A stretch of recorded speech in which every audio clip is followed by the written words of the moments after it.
Hi, it's me again with CorelDraw tips and tricks. And somebody was questioning the difference between the interactive fill tool and the mesh fill tool.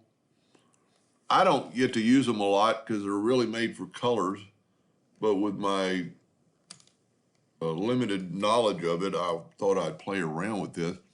If you take the interactive fill tool and go from one side of that circle to the other, you get your default colors. And you can always check on that and then change the color on this side.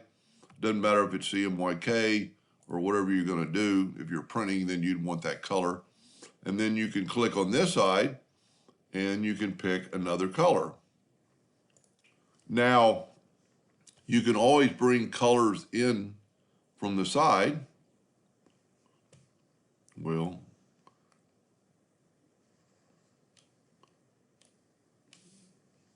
like that, and bring this one in and drop it into that square.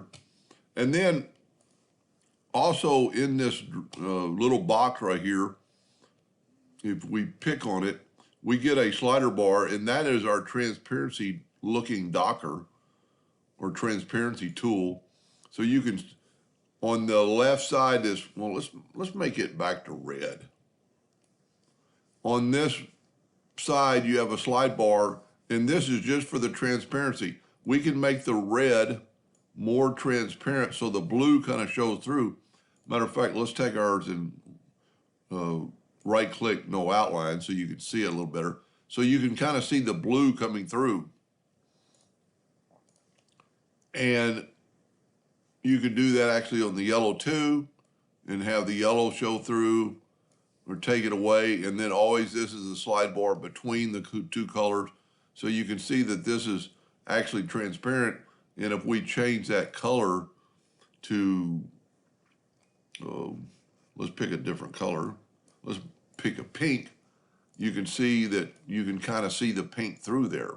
Because if we take this away, it's kind of, well, that doesn't show very good because it's such a different color. But we take the blue away, you can see the difference. So there's those elements of the interactive fill tool. That didn't work out very well.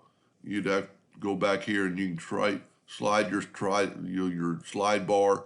Let's take away the transparency, make it back to 0. And now you have two colors and you can change the variance of the color. Now, on the same principle with the mesh fill tool, you have a bunch of settings, but you can see this is 2 by 2. It's divided into 4 sections, 2 high and 2 wide. So we make it 3 and 3, you've got 3. Now this is what you can kind of do and have fun with this, is that you can bring the yellow color more, and if you're an artist, you could do something with this. I'm not very artistic.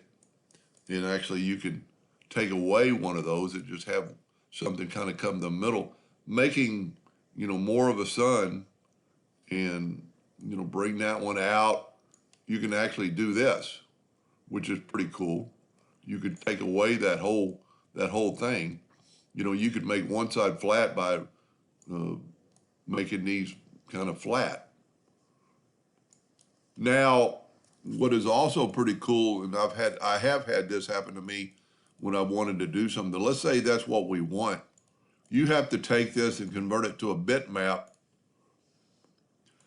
And then you can take let's take the twirl tool and let's make it a little bit bigger than 18. Let's make it 19 and get just to the outside of that and then twirl a little bit. And you get a really cool effect that you might not be able to get anywhere else if you were doing something. Anyway, I hope that answered their question, and I just, it's not my specialty, so I don't know a lot you could do with it. But when you have the, other tools that we back up quite a bit and take it just to when we had the interactive fill tool before we did that one, the mesh fill. When you go to interactive, there's a lot of settings you could do. I mean, A lot of presets, you know, a lot of things to play with. Zoom it in, zoom it out, make more or less. Anyway, I hope that helped a little bit. Thank you for watching.